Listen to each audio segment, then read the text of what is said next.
জমিদারি আসলে বংশগত না, এগুলো জন্মগত বিষয়। যারা জন্মগত জমিদার তারাই আসলে জমিদার।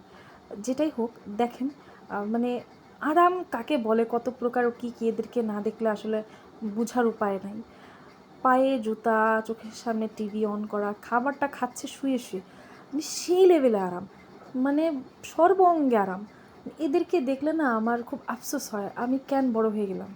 মানে একবার ভাবা যায় কি লেভেলে শরীরে আরাম থাকলে বা একটা জমিদারি থাকলে মানুষ এরকম লাইফ লিড করতে পারে। এবার কাজের লোক তো আছেই, মা আছে, বড় মা আছে, কোনো বিষয় না।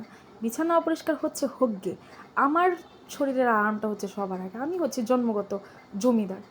মানে এই যে আমাদের ছোটো কন্যাকে দেখতে পাচ্ছেন, এর জমিদারি দেখলে তো আপনার জাস্ট মাথা ঘুরে যাবে।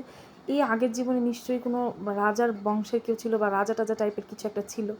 মানে লাইফ যে কী লেভেলে আরামদায়ক, এদেরকে না দেখলে আসলে বোঝার উপায় নেই।